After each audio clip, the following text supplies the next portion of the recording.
welcome everybody. I see people coming in now, that's great. Thanks for coming.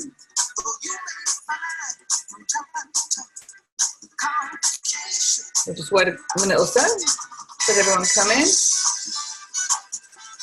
How's your day been so far? You write in the chat box, you find the chat box, you write some answers for me, so it's helpful. You can read them out for people. Excuse me while I have a cup of tea.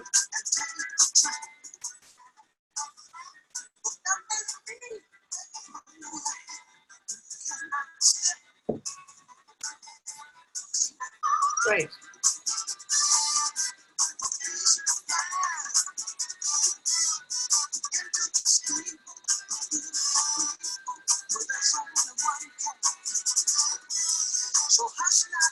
Great. Hello, Zach. See you there? Yeah, all good. Great. Cool. Okay. I think I might make a start. Well, thanks very much, everyone, for coming. And today's webinar is going to be on selling ideas to stakeholders.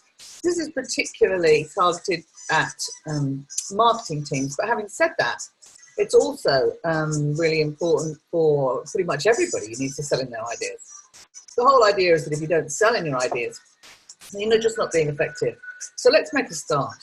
Do write questions in the box as you come up with them, and there'll be some polling and some other interactive things for you to do. Cool.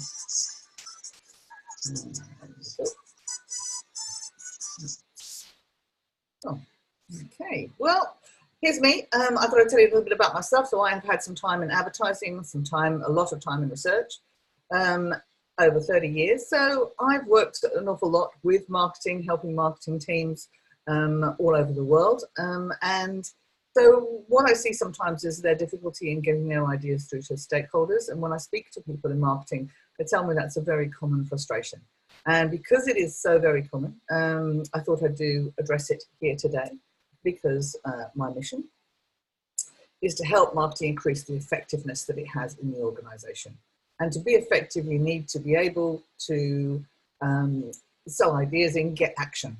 So your effectiveness is obviously measured by the results of the action taken as a result of whatever it was that you did or said. So let's have a look at how you can improve that today. So what are the changes impacting your world? How has the world of marketing changed over the last 10 years? There's been enormous changes. So you want to sort of type in the box what you think the changes might have been. I'll leave you a few seconds to make some comments in there. Yep, that's cool. Yes. Well, over time, yeah, things have, marketing has, in some respects, been demoted. It used to always have a seat on the board, and now it doesn't. It's become more complex, more digital, yeah, all of these things. Absolutely. Let's have a look at the ones that I've put on here. The first one I put on here is democratization of marketing. So this really means that everybody thinks they're a marketer now. And this is a lot down to our use of social media as individuals. And the idea is if we can use social media ourselves, then surely we are now understanding how marketing works, and all our ideas are equally valid. Well, obviously that's not the case at all. It's very much more the case that you guys have got the expertise in this area, and whether you're in marketing or something else, the same thing applies. We all feel we're experts in everything these days. We've got a right to an opinion, and our opinion is as good as anybody else's. But this is clearly just not true at all. Marketers have a lot of specialist skills and need to have superior influence in the organization. The second of these is the rise of UX. Now, UX is definitely under the remit of marketing in some organizations, and it's come at the industry sort of from the side, and it's kind of been surprising. So now that means that there is an overlap between marketing, if it is UX is within marketing, and operations. Before that was always a bit of a chasm.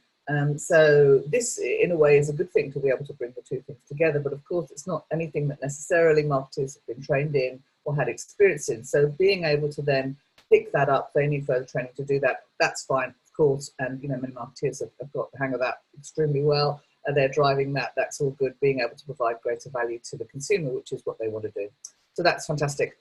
Reductions in budgets for some marketing people or in some areas. So there might be more budget for one thing and less for another. There might be more budget for digital, of course, than there was 10 years ago. But there might be less for, I don't know, TV or even more for PR or less for PR. So an awful lot of different things going on there. The removal of the CMO. So it's been widely reported about how the CMO has, there's been so many chief marketing officers that now no longer exist. Their position has been removed and they've been demoted, and they've decided, you know, the new person that's come in is now perhaps the head of marketing or marketing director, but the seat on the board not necessarily there anymore. And that's a great shame, I think, because I think marketing has an enormous role to play in deciding how the business should be investing its money in order to make gains. So that's something that marketers should be able to do with their specialist knowledge, and they should be able to plan what markets we go for and how. And of course, that's a board type of conversation. We've also moved quite a bit from strategy to tactics. That's not just in Australia, but it's been in Australia. It's been everywhere, but it's been in Australia over a long period of time. I came here 16 years ago, and 16 years ago, I already saw a difference between, say, working in London and working in Sydney. It's not at all surprising, very different places, different sizes, different relationships around the world. But the whole idea that we need to be executing other people's strategies, and we need to be, or businesses' strategies, but not our own, and we need to be developing tactics is something that's grown because of globalization and regionalization. However, that's not all. We also have had a swell now in, if you like, short-termism. And I think that's brought about by everything being temporary, everything being beta, you know, agile, all those sorts of things, be fast, we'll sort it out as we go. And that doesn't hold well with strategy too well. It still should, but for many people, trying to develop a strategy and work like that is quite difficult. So that becomes something that we end up with tweaking rather than big ideas, for example. We're also going from providing business direction to providing social media posts. I'm providing the absolute extremes here. Of course, marketing does more than social media posts, and it never, perhaps only in a few cases was it right in the middle leading business direction. But between there seems to have been a move towards execution and towards ideas rather than strategy thinking, etc. And, you know, maybe that's just the way it has to be. So why does this make a difference to selling in ideas? Well, I'd say that, you know, people have even less time than they had before. And marketers risk being seen as digital specialists, but not market or consumer specialists. And this is really significant, because if you're talking about being influential, the greater influence is with being a consumer and market specialist rather than being a digital specialist. And if you're a digital specialist, hooray for you. You've got a whole lot of skills that loads of other people don't have. The question that I put to you is that enough? Can we put you more in the center of the business? Can we make you a market and consumer expert on a wider and deeper level than that? So when your perceived expertise is diminished, so is your authority, and that's worth thinking about. So having mentioned on the left-hand side, we've seen some more people just join, on the left-hand side, that we are experiencing a democratization of marketing, and basically everybody feels they have a say and an equal say. If we don't have expertise and, you know, we don't have so much authority, without that authority, it's hard to get our ideas sold in, and without selling our ideas in, it's very hard for us to be effective. Because if people don't act on what we are doing, then we can't have an effect and we can't add value. So it's actually really significant, this idea of democratization. Cool. So, so does it matter? Why does it matter? Sorry, come back. So why does it matter if we sell in our thinking or not? When I talk to heads of marketing, this is actually the first thing they say. They say, we wish we could sell in our thinking better. And so much of the conversation about ideas and strategies and work that I've been a part of, you hear around the table a lot about how we're going to get buy-in from so-and-so, and it's really important to get to sell into so-and-so, etc. Of course it is, and it always has been.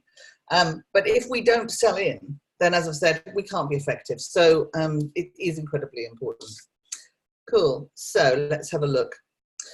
This is because effectiveness is about action. So as I said, if you don't sell in your thinking, you can't create action. If you can't create action, or you're not creating enough action, you're not delivering value. So this is why it's so important.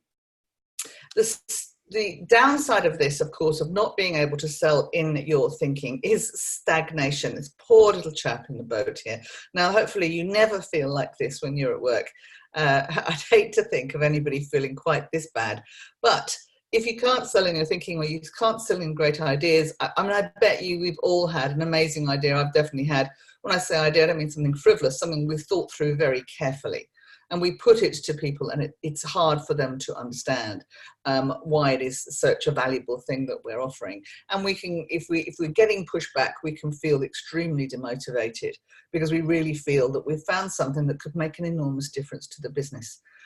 So you know, it's a sad thing. And if we're not able to sell in our thinking, you know, it is worth thinking about the demise of any function that can't sell its thinking in. I mean, it doesn't matter whether you're in marketing or anything else. It's really important. If you're not able to have to get your thinking sold in, then you know you're likely to suffer from a smaller budget, less influence in general. You'll be less part of the decision making. There'll be lower motivation in staff, you know, because people will be feeling like this poor chap in this boat. So, you know, it's a very downward spiral, and selling that idea in is a really pivotal part from getting the spiral, if it happened to be turning backwards, to be turning forwards. So in terms of influence, you're becoming more influential, you're getting more opportunities, people are listening to you more, you're getting more reward, your staff are happier, and, you know, and up it goes, which is fantastic. If, on the other hand, you're not, spiral starts to go downwards, and spirals are either going up or down. Your fortunes are moving all the time. Sounds a bit crystal ballish, doesn't it? But anyway, cool. So I've got a question for you, which is, and I hope you can write something in the box for me. And my question to you is, what would it be like for you to be able to sell in your ideas more successfully? I should say sell in, not selling. Sell in more ideas more successfully. How would it feel, or what difference would it make? Do have a little type in. I'm going to give you a minute to do that.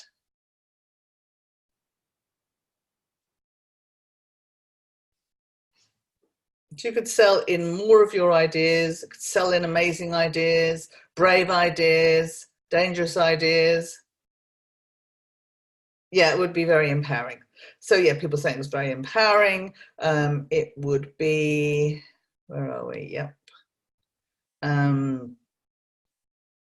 Yeah, so it would be very empowering. It'd be quite exciting. Yeah, you'd be very happy, more happy to go to work, all of that stuff. So that's, yeah. And, you know, great things could happen in the business. So yes, clearly a lot of things would be very, very different if you could do that. So that's lovely. Cool. So, are we as effective as we could be? So, how well are you selling in your thinking? So we've got 4 levels here. So are you being ignored? Are you, which would be that you're the worst level to be. This is a table, a ladder of moving up in terms of how effective you might be. So are you being ignored? Putting forward ideas in a vacuum, you know, you're executing ideas of other people, you've got a low access to stakeholders, low budgets, low motivation, etc. And of course, you know, the rewards or penalties of that are that you've got a job that's, you know, under threat from overseas or from technology or whatever, if all you're doing is executing. So hopefully that is not the case for many people, if anybody at all. And are you level 2? So level 2 is being heard, ideas invited but regularly overruled by stakeholders. So you come up with ideas, but they're constantly pushed back, and maybe you can sell in some safe ideas, but you're quite poor in terms of pushing back on their rejection of ideas. So you're not necessarily, or your team is not necessarily able to move forward as you would like to do, because you're not able so much to push forward those ideas and make a good case when people turn your ideas down. So what is your reward or penalty at this level? It's an opportunity to increase skills, but still very little reward here. You're acknowledged, but you're not particularly highly valued. So a sad state to be in too. Level 3, we're starting to make a bit more progress. So this is a level at which you are acknowledged. So you're contributing to the marketing strategy by now, and perhaps to the business strategy even as well. You've got some good relationships with your stakeholders, and you know they welcome your opinion, and you can sell in some braver ideas maybe, and you've got more rewarding work. You're able to work in a better way, the way you want to work, and you're more rewarded for successful thinking. So, you know, lots of positives in that too. And level 4 is action driver. So this is where you really want to be. Thinking makes things happen in the business. Highly motivated, selling groundbreaking ideas, create marketing strategy. You know, you are really in the center of the business at this point. You've got a strong role in this business. Now, at this point, it's much easier to sell in the braver ideas. And as we know, while braver ideas, you know, do sometimes carry risk, they're also the ones that push the business forward. And it is, you know, fortune favors the brave, etc. So, and within marketing, that sort of those sort of braver thinking is often well rewarded. You're also really good by this stage at pushing back. So being able to counter any problems that you have, or any disagreements that people have with you. And the reward for this is high profiles, high budgets, you know, greater opportunity. You know, you can have more prestigious work out of this because the trust level is so much higher than it was, and you're rewarded for contributing to the business. So this is a much stronger perspective than you had lower down. Now, the ones at the bottom two are obviously damaging. They're where the spiral is going in a negative direction. Your influence is reducing, and as a result, you know, the motivation is down, your staff are not happy, and also the business is just not benefiting from your great thinking, which is, you know, a real shame. So when you get to level 3 and 4, you start to be able to make a proper contribution to the business. Now, why not stay at level 3? You might think, maybe you think that that's where you are, so fine. Why not stay there? Well, because although you're contributing to marketing strategy and having some good relationships, there's more that you can do.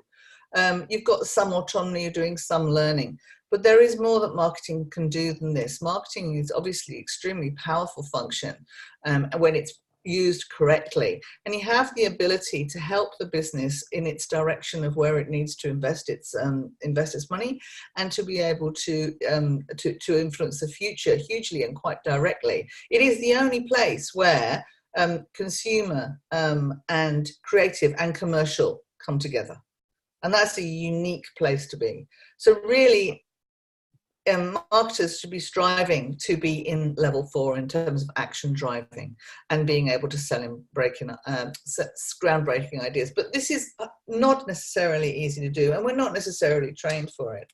So what I'd like you to do is to have a think now about what level you are, or your team is, 1, 2, 3, or 4. And we're going to do a little poll. If I've set this up correctly, this is your poll. I'm going to launch the poll, and we'll see how we go. Are you level 1, ignored, level 2, heard, level 3, acknowledged, level 4, action driver? So if you wouldn't mind voting, that would be fantastic.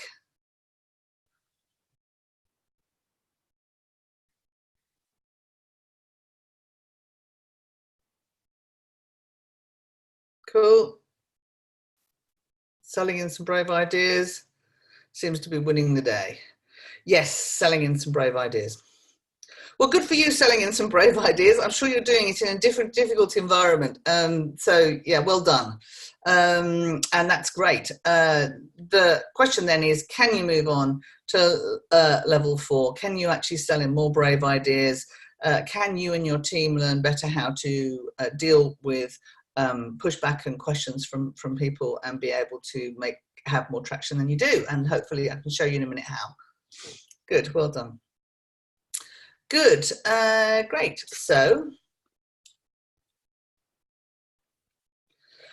I want to tell you that we've got this. These are not difficult things to do, and perhaps you were hoping to come on here and find some very difficult things to do that you'd never thought of doing. But maybe you have thought of doing some of these things, and if you have, the question is, can we help you actually get round to doing more of them? Or your team, can we skill up the team so that they're doing it more reliably? So let's have a look.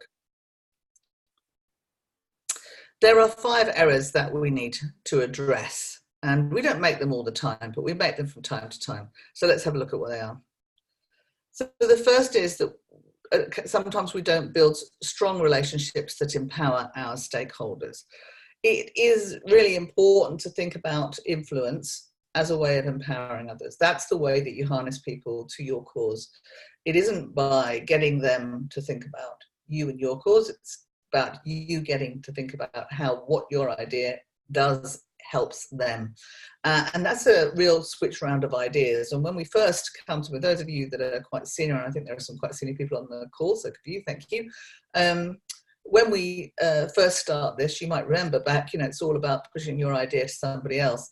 And as you start to move forward, you realize that what we're trying to do when we influence is actually help other people. So we achieve our goals by helping other people achieve theirs. And I think if we're really clear about that, that is, and we think about that, that's extremely valuable. I was doing a talk last night to some people in Insights in Sydney. And what we were talking about there was how much time do they spend thinking about what they're going to say versus how much time do they spend thinking how they're going to say it. And just considering that it's really worth planning what it is that you're going to say or how you're going to say it, and what your rebuttals, if you like, are going to be to any disagreement that you have. I'm not suggesting you start a fully fledged argument, but how are you going to address any objections that come your way? So thinking about that, thinking about your stakeholders as much as possible. I want to tell you a story about when I first started in advertising, which was a long time ago. And I went in as a senior planner, and I was very excited about it because I always wanted to work in advertising.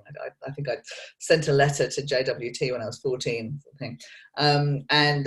So they just told me to carry on, do my A-levels and go to university and then reapply.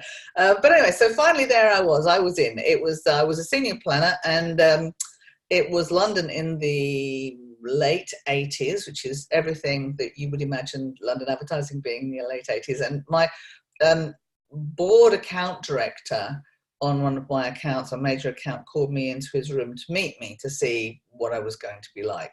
And he sat there in this sort of huge office, which was, it was by Regent's Park. It's one of those big buildings you see in period dramas. It was phenomenal, enormously high ceilings, great, huge, Georgian windows, beautiful, really lovely.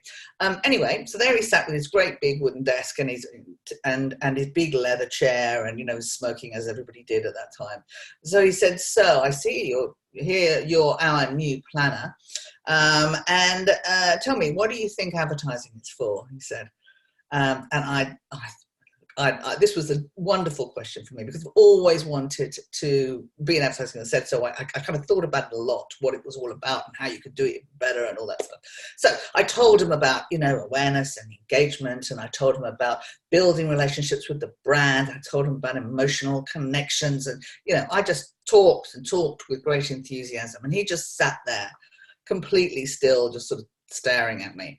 And when I'd basically run out of things to say, he said, "No, the purpose of advertising is to get your client promoted. And then he got up and left the room. And I was completely flabbergasted. I thought he completely missed a trick. I thought he was being, you know, facile. But it has never left me, because there is a grain of truth in this. If you are helping your client or your stakeholder get promoted, it's because they are being more effective. If they're being more effective, if you've got something to do with that, then it's because you're being effective. So clearly we are there to enable each other, and that's kind of the point of the little story there. Cool. So over time, has the ability to develop strong relationships with stakeholders gone up or down in your department as a whole? That's my question to you. So if you want to type in the box whether you think it's gone up or down. And can all your team prioritize and communicate in a way that empowers stakeholders all the time? Okay, so a bit of a mixed response there. It is important that we get all of the team on board, because you're letting other people out with ideas that the team has had or that they've had. You know, if we can all build relationships with all of the stakeholders, and we think about how to do that, then that's fantastic. The other second problem that we have is we don't tailor our communication to our audience. Have a little look at this picture. You know, she's just going on in a fabulously excited way about whatever it is, and he's going, oh, please shut up, of course. Now, I've got another story to tell you. These are always negative stories about me. Anyway, so I came over to Australia, and I won't name names, but I obviously it's nothing bad about them. And I was in a research company, and I wanted to work with a particular person who was extremely well regarded, and he was head of the advanced quantitative unit. I was head of the advanced qualitative unit at the time. So I was very excited. Everyone thought he was amazing, and I thought, right, I've really got to find a way to work with him, because we as specialist units, we kind of worked in a kind of horizontal way. So I thought that'd be great. So we'd have drinks on a Friday evening, and I'd go up to him and I'd bounce about and tell him stories, and I'd jump up and down and smile in his face, and somehow or other it just didn't seem to work. Really couldn't work out why that would be. And so the next week I would, you know, come back and I'd bounce around even more and tell him more stories and things, and so that he would feel, I would, you know, because I wanted him to like me, and I wanted him to feel that I was no threat to him. But of course, this was absolutely entirely the wrong thing to do for him, as I later discovered. So since then, I've been working with in fact, I've been working with DISC, but you know, you can do it with various profiling systems. And in fact, he and I have actually become very good friends now. But looking up how he would prefer to be communicated with, it is absolutely the opposite. So the problem is that whenever we're talking to somebody and we think they're not really engaging, we double down on what would work for us, but they're probably not engaging because actually they're the opposite of us. And so we actually have to do the opposite of what we would think. So this is a really important thing to think about, is how is everything being received by others, and how do you appear to others? So we need to tailor our communication completely to the audience. Now, if you're people have said to me, well, what about if you're doing a big presentation, you've got loads of people in the room? Well, there are ways of, first of all, working out who are the key stakeholders that you need to adapt to, but also how do we drop in some pieces for other people so that they feel safe and heard. I don't know if you've ever experienced this. Have you ever been listening to somebody and they're so annoying that you can't hear them anymore? Because all that's happening in your head is you're really annoyed by them. But this is really common. And the worrying thing is that we could be that annoying person, not just because, like me, you're bouncing up and down in a very inappropriate context, but also because you may be very cold or very factual and boring and to the person who is very emotional. So you need to think about who you're talking to. Let me see if we can get the reasons why. So the reasons why for this is McKinsey has done this study and in 2016, and basically decided that we will need, obviously, 55% more hours on technology in 2030, but also we'll need 24% more social and emotional skills than we do now. We're going to be spending more time doing that. And what is the reason for that? The reason for that is because effectiveness is going to be driven by how well we collaborate and how well we influence. Hierarchies are breaking down in organizations. We need to be able to influence and work with people horizontally, diagonally, every which way, in a way that creates action. And because action creates results. And that's what this is all about. So let's have a think about your stakeholders. Are they extroverts or introverts? And I'm really only talking here in terms of, have they got strong outward energy? Do they talk fast like I'm talking now? Or perhaps they're more introverted, so they may be slower and they're more thorough, and they may talk, may use more words, they may use more facts, they may use a lot less body language, in which case you need to adapt, because they can hear you better, if you like, if you talk in their language and behave in their way. It's not a case of trying to be, I don't know what, political. It's a case of they can hear your message better that way. So let them hear your message. Perhaps though they're more left brain, or perhaps they're more right brain. Have a think about your story, have a think about the facts that you're going to communicate. Are you going to tell them more facts? Are you going to tell them more of a story? Or are you going to do some sort of blend? And if so, how is that going to work? The worst thing is to have somebody very, very factual being spoken to by somebody who's extremely visionary. And the visionary person is telling all sorts of wonderful stories and drawing wonderful pictures for them. Now, I'm a big believer in storytelling, but I think there are certain people for whom that's really all that's ever needed is a vision. Then there are other people who really need the facts. And you just need to know, there's no right or wrong, you just need to know which person you're talking to and how you need to do that to construct your argument, if you like. So that's the end of that sections. The next is that when we're idea and not strategy driven. Now, I'm very well aware I'm probably, teaching, what do they say? Teaching your grandmother to suck eggs. Goodness, did grandmothers used to suck eggs? How horrible. Anyway, dreadful, dreadful, dreadful expression. Anyway, so when we're idea not strategy driven. So let's just be clear about this. I've put this webinar together for people of all levels. So if you're senior, please forgive me on this one. Yes, and this is an extremely sexist thing that used to be said in advertising. I really hope it is not anymore, is that our idea failed to get through and get the chairman's support because the chairman's wife didn't like it. Horribly sexist.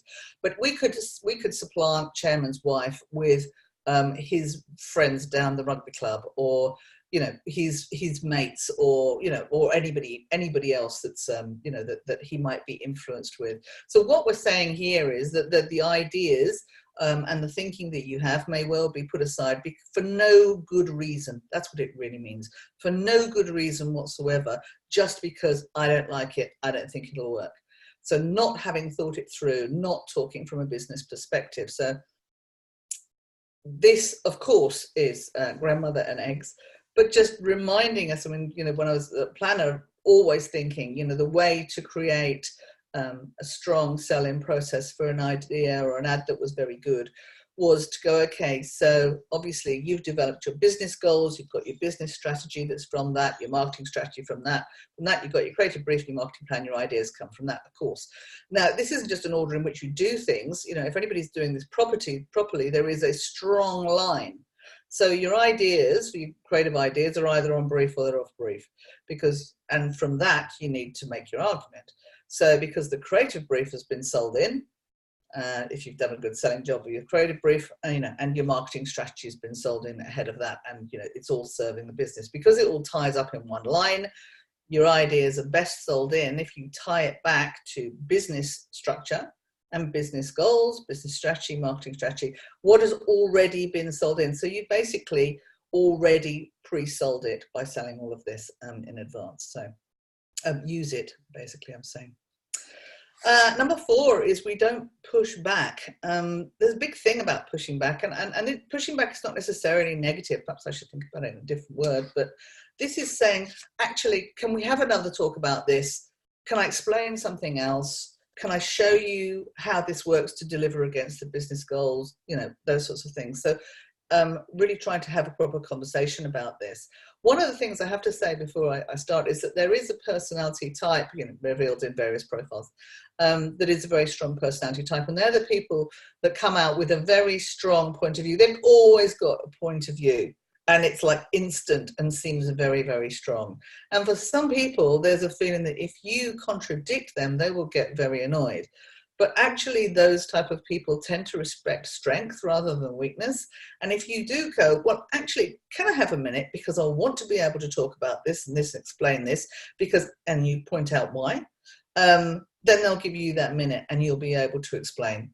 So don't think that just because you've got a very strong, forceful person with a personality that's like that they're not going to change their mind. Also, that particular personality type actually quite often changes their mind.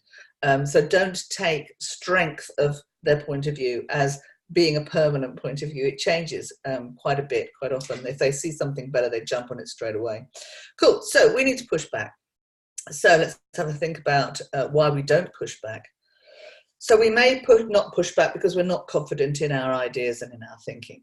I'm sure we would all suggest not leaving your desk until you know that you have got complete confidence in your ideas and your thinking, and you understand why it serves business needs and meets the creative brief and the marketing strategy and everything, and you know how it's going to deliver benefit to the business. As kind of agreed through all of those structures. The second is that we fear an unpleasant conversation. So there's a lot of people out there who really, really don't like what would happen if I push back with so-and-so. Perhaps the more timid of our departments or our colleagues or maybe ourselves. I was talking to somebody just last night, so it's all very well, but how do you put forward an idea if you're just, not a person who's very confident? In fact, strangely, she said, if you're an introvert. But one of the other people in the group I was talking to said, well, I'm an introvert, and I don't think that having less confidence in ideas and not being able to communicate them is necessarily a problem for introverts. I think that's kind of another thing. So we sometimes fear that the other person will blow up or get cross, or it'll just be an unpleasant time, so we avoid it. Shouldn't really be avoiding it. Also think we may be badly regarded in the future for disagreeing. That would be a shame. So hopefully that doesn't happen. And I think, there are certain ideas which you will get respect for backing, whether or not they ever come to fruition. You need to be working on a very business strategy, the way that you're talking to people. And if you're talking in a very reasonable way and you're putting the interest of business first, and it doesn't look like you're going out on a whim, then the chances of your being regarded unfavourably reduce. Also, we sometimes just don't care enough to put the effort in, and sometimes that's because we don't see other people in our business doing so, or perhaps because we have done in the past, it's never really paid off. But I'd suggest that because we need to be effective, we need to back the ideas. If we don't have ideas, we don't put them into action, what's the point? Because sometimes we think we won't succeed, so we don't think we'll bother. But always worth having a go and pushing back for a bit. We also don't know how to have difficult conversations, and that's one of the things that people don't train and don't teach, which is a shame. One of my big things is to think about business as part task, part people. And yes, sure, you can get your task right, but you need to get your people right to be able to pull both levers and be most effective. And to be able to get your people right, you need to know how to have difficult conversations in a way that both parties feel empowered, rather than either of them feel, demoralized by. Number 5, the last of these, when we talk as if people are listening. This is an issue that's common for absolutely everybody in business today, and I really think it's absolutely core a skill that we all need to develop, because this situation is just going to get worse. So without it, it's going to be very difficult for us. Now, if our audience doesn't take on board what we're telling them, we can't be effective. And my question, as it was last night, is how much time do you spend working out how to say rather than what to say? And more and more, we're going to have to spend time working out how to say things, how to get our message across. Because, as marketers, we should know better than anybody that the job is not done by communicating. The job is done by having, to some extent, controlled the receiving end of that message. It's how it's received, not how it's sent, that matters. And it's the same for us in business. And sometimes we're too close to things to really realize this. Let's have a look at data. Data overload. So there's a lot of talk about data overload these days. Let's find out exactly how bad it is. Well, apparently we are all receiving the equivalent of 174 newspapers worth of information a day. That is absolutely insane. I mean, I can't even imagine 174 newspapers, but you know, you think about the amount of information in there, it's enormous.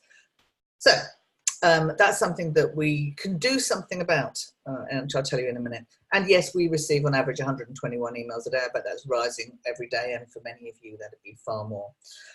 So how on earth do you get cut through from 174 newspapers? That's what we're in amongst.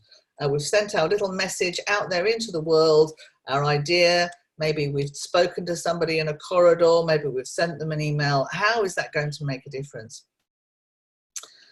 But that's not all. We have a reduced attention span. Here's the lovely Golly the goldfish. And our attention span has been reducing. Now, obviously, I'm not talking about when we're in flow and we can concentrate for 45 minutes, 2 hours, whatever. And, you know when you're in that state and, you know, bombs could go off and you probably wouldn't even notice. I definitely leave at least half my cups of tea undrunk because I forget that I've even made them once I get started on my work. But when we're thinking about scanning things, how long, which is scanning your emails and scanning the information that you're hearing orally as well. Let's have a look at the attention spans we have. Microsoft has a study and reported that human attention span used to be 12 seconds in the year 2000, 8 seconds in 2013, and now I've had 2 people tell me that the latest figure is 6 seconds for this year. I mean, absolutely terrifying. We have to catch people's attention in that time. Now, a goldfish has 9 seconds. So we're now doing worse than goldfish. And this, when you think about how we want our message or idea to get through, or cut through to start with, have an impact, create a space, be sharp enough to go through. This is what we're facing. We're facing a lot of newspapers and a goldfish. We're facing that amount of data that is being presented to a goldfish, to us, with 6 seconds of attention span. I mean, how on earth are we going to get through it? So this is a core business skill. Any department will need this and will continue to need it. So how are you going to cut through and engage? And I've got 2 solutions here for 2 purposes. I'm just going to write them very briefly. Of course, can talk about them at length if anybody wants to pursue any of these. So the first is cut through communication skills. So this is about getting attention, getting a response quickly, communicating with clarity, reducing words, reducing data, being extremely disciplined. Does this take longer to do? Of course.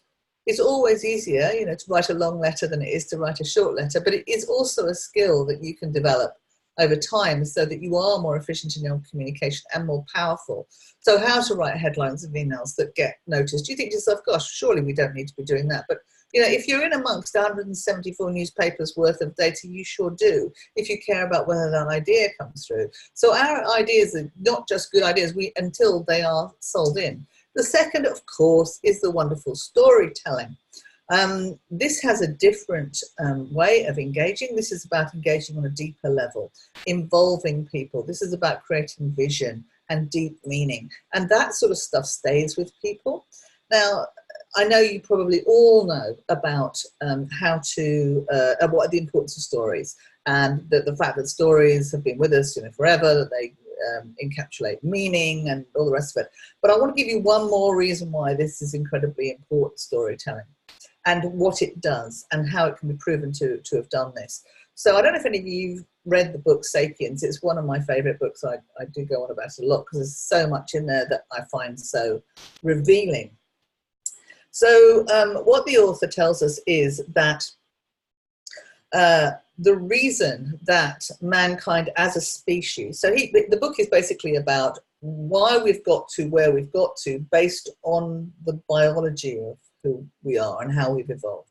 So how it has been inevitable in his mind that we've got to where we've got to, however you see that, because of our innate biology and because of the way we operate as a species. So he is saying that, that we are unique in being able to work together in a flexible way and trust people that we have never met to achieve a greater goal.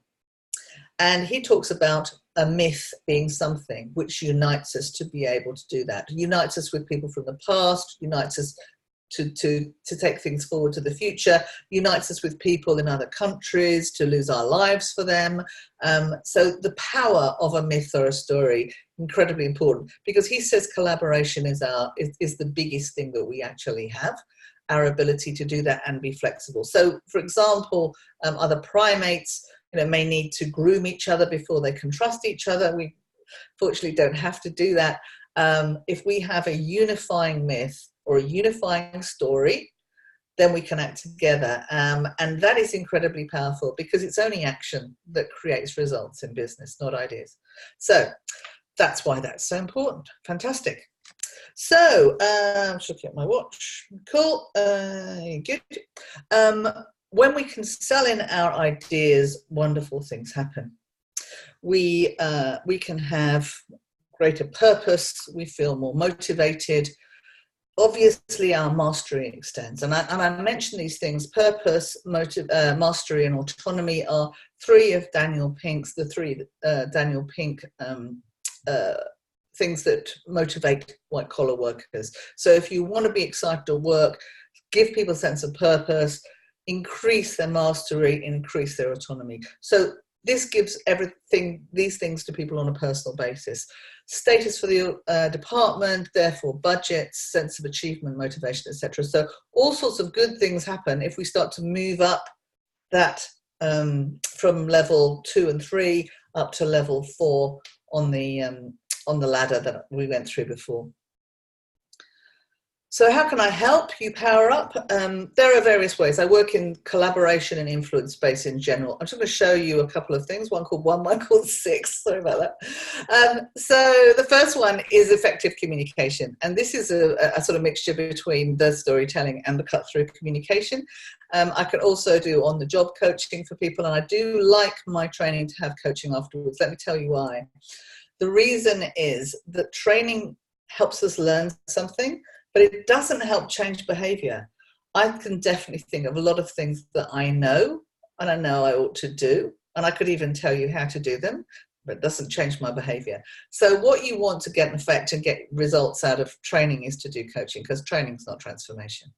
So you need to be able to coach people through a process. At the end of all my training, there's always a plan that everybody has. They develop their own plan. And then we work with the individuals on the phone in coaching to be able to deliver against that plan. So to be able to embed the new behaviors, as if you don't do that, it just gets lost.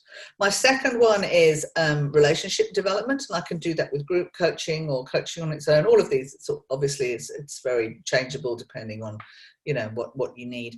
But this is about building the relationships with your stakeholders, being able to understand what the other person needs, being able to harness them to your cause, both in terms of what it is that they're thinking, what it is that they're hoping for, and how to get them promoted, but also in terms of changing your behavior and your style of communication, which is easy to understand, again, and perhaps a challenge in order to actually do. It's quite hard to change your energy, so you do need a bit of practice. A lot of my work has a lot of role playing in it so that we get to practice, and so that when you come to do it for real, you've got more confidence in your skills. So that's what I am doing in this space. I just wanted to say thank you very much for coming. Do you want to ask any questions? What questions do you have? Cool.